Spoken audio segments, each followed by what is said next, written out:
ጦሩ መቀሌ ለመግባት ዝግጁ መሆኑን ገለጸ። በወልቃይት የተከዜ ዘብ ተመረቀ። የምስራች ፍሬዎች የዘንድሮ ክረምት አጭር መሆኑ ተገለጸ።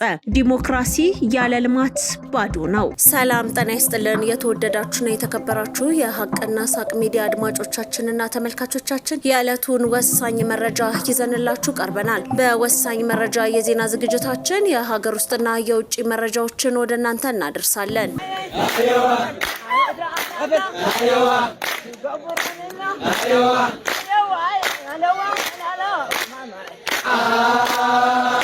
መቀሌ ለመግባት ዝግጁ ነን። ራሱን የትግራይ የሰላም ኃይል ብሎ ያደራጀው ታጣቂ ቡድን ትህነግን ከመቀሌ በማስወጣት ከተማዋን ለመቆጣጠር የሚያስችለውን አጠቃላይ ዝግጅት ማጠናቀቁን የቡድኑ ወታደራዊ አዛዥ ገለጹ። በቀድሞ የትህነግ ከፍተኛ ወታደራዊ አዛዦች በወዲህ አንጥሮ፣ በጀነራል ግዑሽ ገብረ እና በጀነራል ከበደ ፍቃዱ የሚመራው የሰላም ኃይል መቀሌ መሽጎ የትግራይን ህዝብ እያሰቃየ ያለውን የትህነግን ስብስብ ጠራርጎ በማስወጣት ለትግራይ ህዝብ ሰላምና ዲሞክራሲን ለማረጋገጥ ሙሉ ዝግጅቱን ማጠናቀቁን አዛዡ አስታውቀዋል። ወታደራዊ አዛዡ እስካሁን ባለው መረጃ በማንኛውም ሰዓት የሚሰጠውን ግዳጅ በአግባቡ መወጣት የሚችሉ በርካታ ታጣቂዎች ትህነግን በመክዳት ወደ ሐራ መሬት በመቀላቀል ላይ ይገኛሉም ብሏል። ይህ የታጣቂዎች እንቅስቃሴ የትህነግን መዋቅር ከውስጥም ከውጭም በቀላሉ በጣጥሶ ለመጣልና ቡድኑን ለአንዴና ለመጨረሻ ጊዜ ከትግራይ ምድር ለማስወገድ ምቹ መደላደል የሚፈጥር መሆኑን አዛዡ አክለው ገልጸዋል።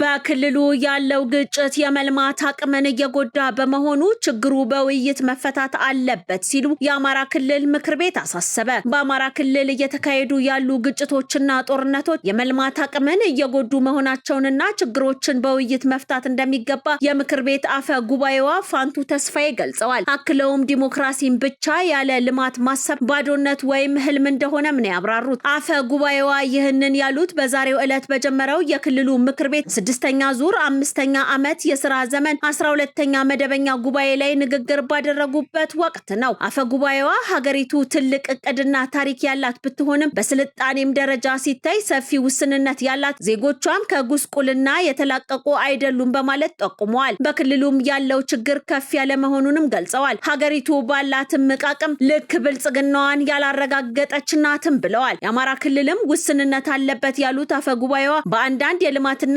መልካም አስተዳደር መለኪያዎች ሲታይ ችግሩ ከፍ ያለ መሆኑን በተደጋጋሚ በምክር ቤቱ እንደተመከረበትም ተናግረዋል። ይህ ችግር ለመቅረፍና ከኋላ ቀርነት አዙሪት ለመውጣት የሚያስችል የ25 ዓመት የልማት ፍኖተ ካርታ ትግበራውን ለመጀመር እቅዱ በምክር ቤቱ ቀርቦ ጸድቋልም ብለዋል። ግጭትና ጦርነት የመልማት አቅምን እየጎዳ መሆኑን የጠቆሙት አፈ ጉባኤዋ ጥላቻና ተቃርኖችን በውይይት መፍታት አስፈላጊ መሆኑንም አንስተዋል። ዲሞክራሲና ልማት የማይነጣጠሉ መሆናቸውን በመግለጽ ዲሞክራሲ ብቻውን ያለ ልማት ባዶነት ወይም ህልም እንደሆነም ጠቁመዋል።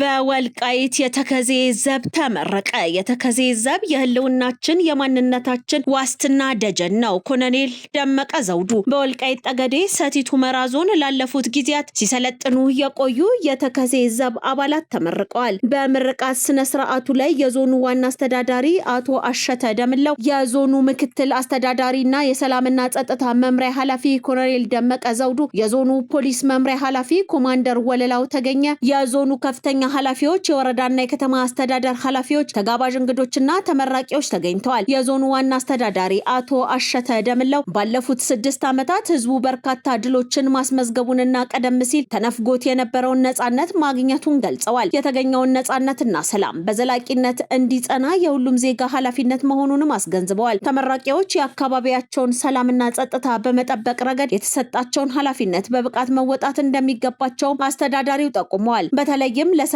ዘላቂነት መደራጀት፣ መደጋገፍና በአንድነት መቆም ወሳኝ መሆኑን አብራርተዋል። የወልቃይት ጠገዴ ህዝብ ከጥንት ጀምሮ የድንበርና የሀገር ጠባቂ ህዝብ መሆኑን የገለጹት አቶ አሸተ ይህንን ታሪካዊ አደራ ለቀጣይ ትውልድ ማስተላለፍ፣ የተገኘውን ሰላም በጋራ መጠበቅ የሁሉም ዜጋ ተግባር መሆኑንም ገልጸዋል። የዞኑ ምክትል አስተዳዳሪና የሰላምና ጸጥታ መምሪያ ኃላፊ ኮሎኔል ደመቀ ዘውዱ በበኩላቸው የተከዜ ዘብ የህልውናችን የማንነታችን ዋስትና ደጀን ነው፣ የተገኘውን ሰላም ሰላምና ጸጥታ ለማጽናት ሁሉም በአንድነት ሊቆም ይገባል ብለዋል ኮሎኔል ደመቀ። ተመራቂዎቹ በስልጠናው ያገኙትን ዕውቀትና ልምድ በተግባር በመተርጎም የአካባቢያቸውን ሰላምና ጸጥታ ለማስከበር ከፍተኛ ኃላፊነት እንዳለባቸውም ገልጸዋል።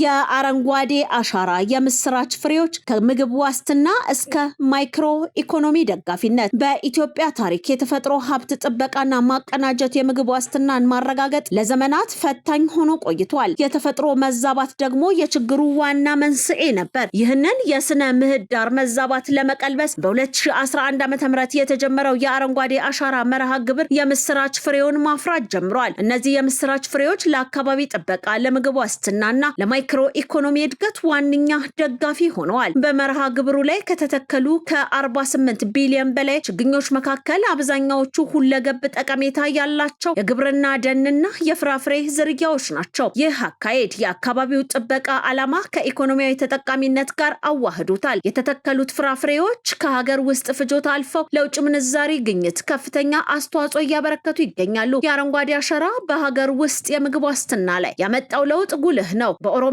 በአማራ፣ በሲዳማ፣ በደቡብ ምዕራብና በማዕከላዊ ኢትዮጵያ ክልሎች የተዘረጉ የፍራፍሬ ልማት ክላስተሮች የአርሶ አደሩን የአመጋገብ ስርዓት ቀይረዋል። በአፋር ክልል ከሚተከሉ ችግኞች ውስጥ 60% የሚሆነው የፍራፍሬ ዝርያዎች መሆናቸው በሞቃታማ አካባቢ ጭምር የምግብ አቅርቦት እንዲረጋገጥ አስችሏል። የተተከሉ ዛፎች የከርሰ ምድር ውሃን በማበልጸግ የአፈር ለምነትን በማሻሻልና ብዝሃ ህይወትን በማሳደግ ለስኬት መሰረትን ጥለዋል። ከሀገር ፍጆታ ባሻገር እነዚህ ምርቶች የኢትዮጵያን የኤክስፖርት ገጽታ በከፍተኛ ደረጃ እየቀየሩ ነው። በመርሃ ግብሩ ከ8 ቢሊዮን በላይ የቡና ችግኞች በመተከላቸው ታሪካዊ የቡና ልማት ንቅናቄ ተፈጥሯል። የሀገራችን የደን ሽፋን ከ17.2 በመቶ ወደ 23.6 በመቶ ከፍ ማለቱ ለቡና ተክሎች ተፈጥሯዊ ጥላና እርጥበትን ፈጥሮላቸዋል። በዚህም የቡና ኤክስፖርት መጠን በ2011 ዓ.ም ከነበረበት 246 ሺህ ቶን በከፍተኛ ደረጃ አድጎ በተጠናቀቀው በጀት ዓመት 600 ሺህ ቶን ለውጭ ገበያ ቀርቦ ከ3.1 ቢሊዮን ዶላር በላይ ገቢ ማስገኘትን ችሏል። ይህ ገቢ የተገኘው ከሚመረተው ቡና 50 በመቶ ለሀገር ውስጥ ፍጆታ ውሎ ከቀረው 50 በመቶ ምርቱ ነው። በአቮካዶ ልማትም ኢትዮጵያ ከቀዳሚዎቹ የአፍሪካ አምራችና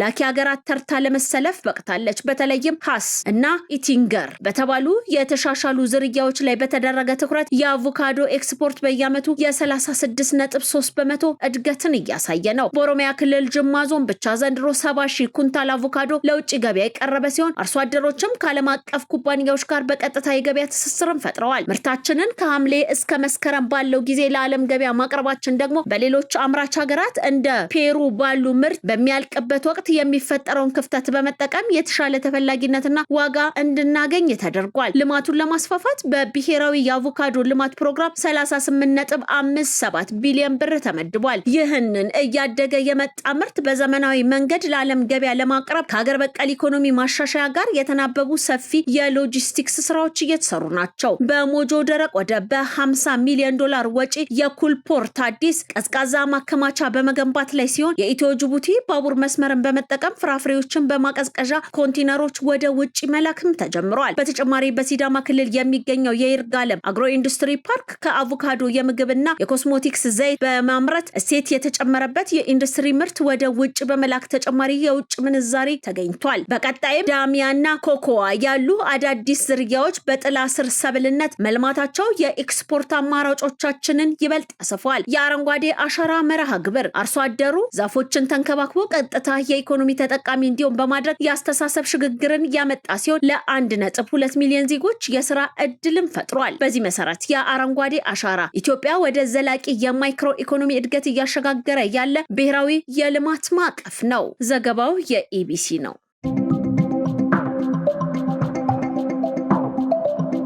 357 ኪሎ ግራም ወርቅ ገቢ ተደርጓል። በአማራ ክልል በተከናወነ የተቀናጀ አሰራርና የቁጥጥር ስራ ለመጀመሪያ ጊዜ 357 ኪሎ ግራም ወርቅ ተሰብስቦ ለኢትዮጵያ ብሔራዊ ባንክ ገቢ መደረጉን የክልሉ ርዕሰ መስተዳደር አረጋ ከበደ ገልጸዋል። ርዕሰ መስተዳደሩ በምክር ቤቱ 12ኛ መደበኛ ጉባኤ ላይ የ2018 በጀት ዓመት አፈጻጸም ሪፖርት ሲያቀርቡ እንዳመለከቱት ይህ ታሪካዊ የወርቅ አቅርቦት የክልሉን ኢኮኖሚ ከማሳደግ ባሻገር ለሀገሪቱ የውጭ ምንዛሪ ግኝት ከፍተኛ አስተዋጽኦ ያበረክታልን ብለዋል።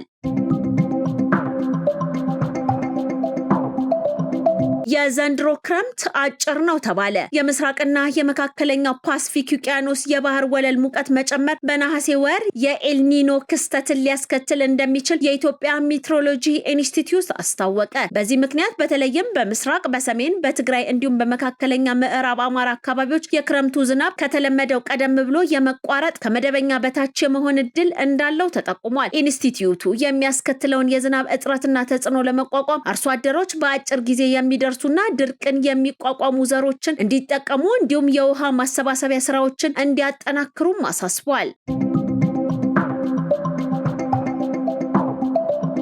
በጋዛ የሚገኙ ታጣቂዎች ሙሉ በሙሉ ትጥቅ እንዲፈቱ የሚያስችል የሰላም ስምምነት መደረጉን ዶናልድ ትራምፕ አስታወቁ። በጋዛ የሚንቀሳቀሰው ሐማስና ሌሎች ሁሉም ታጣቂ ቡድኖች ሙሉ በሙሉ ትጥቅ እንዲፈቱ የሚያስችል ታሪካዊ ስምምነት ላይ መደረሱን የሰላም ቦርድ ወስኗል ሲሉ ፕሬዝዳንት ዶናልድ ትራምፕ ገልጸዋል። በጋዛም አዲስ መንግስት ይመሰረታል፣ ሰላም አስከባሪ ኃይሎች እንደሚሰማሩም አስታውቀዋል። ስምምነቱ ዘላቂ ሰላምና ደህንነትን ለማስፈን የተወሰደ ታላቅ እርምጃ ነው ያሉት ትራምፕ ጋዛ ከሰላም ቦርድ ጋር አብሮ በሚሰራ አዲስ የፍልስጤም መንግስት እንድትመራ ይደረጋልም ተብሏል። በተመሳሳይ መልኩ ጋዛ ዳግመኛ የሽብር ጥቃት መሰረተ ልማት እንዳትሆን በማድረግ ለእስራኤል የሚገባትን ደህንነት የሚያረጋግጥም ነው ብለዋል። ሐማስና ሁሉም አሸባሪ ወይም ታጣቂ ቡድኖች ሲሉ የጠሯቸው ትራምፕ ሙሉ በሙሉ ትጥቃቸውን ይፈታሉም ብለዋል። የትጥቅ መፍትሄ ሂደቱ ሙሉ በሙሉ ሲጠናቀቅ የእስራኤል ጦር ከጋዛ የሚወጣ ይሆናልም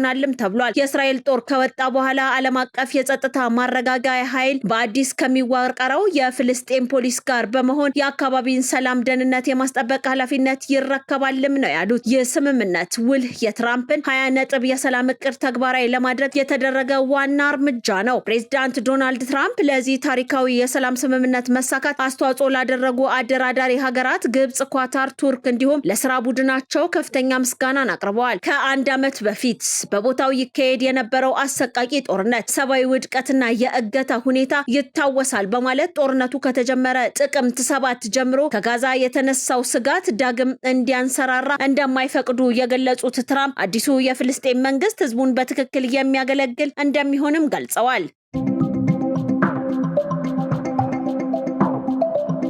ትራምፕ በኢራን ላይ ጥቃት ይቀጥላሉ። የአሜሪካ ሴኔት የአሜሪካ የህግ መወሰኛ ምክር ቤት ፕሬዝዳንት ዶናልድ ትራምፕ በኢራን ላይ ወታደራዊ እርምጃ የመውሰድ ስልጣናቸውን ለማገድ የቀረበውን የውሳኔ ሐሳብ በ49 ለ50 በሆነ በጠበበ የድምጽ ልዩነት ውድቅ አደረገ። በሴናተር ኪርስተን የቀረበው ይህ ጥያቄ ኮንግረሱ የጦርነት አዋጅ ሳያወጣ የአሜሪካ ጦር በኢራን ውስጥ የሚያደርገውን ወታደራዊ እንቅስቃሴ እንዲያቆም የሚጠይቅ ነበር። ውሳኔው ውድቅ መደረጉን ተከትሎ ፕሬዝዳንት ትራምፕ በቀጠናው ላይ ያላቸውን ወታደራዊ እርምጃ የመውሰድ ሙሉ ስልጣን እንደተጠበቀ ይቆያል። በድምጽ አሰጣጡ ላይ 3 የሪፐብሊካን አባላት ሐሳቡን ሲደግፉ፣ አንድ የዲሞክራቲክ አባል ደግሞ ተቃውሞ ድምጽን ሰጥቷል። የተወደዳችሁና የተከበራችሁ የሀቅና ሳቅ ሚዲያ አድማጮቻችንና ተመልካቾቻችን የዕለቱ ወሳኝ መረጃ የዜና ዝግጅታችን የተከታተላችሁትን ይመስል ነበረ። ቀሪ የሀቅና ሳቅ ፕሮግራሞች እንደቀጠሉ ናቸው። መልካም ጊዜ ይሁንላችሁ።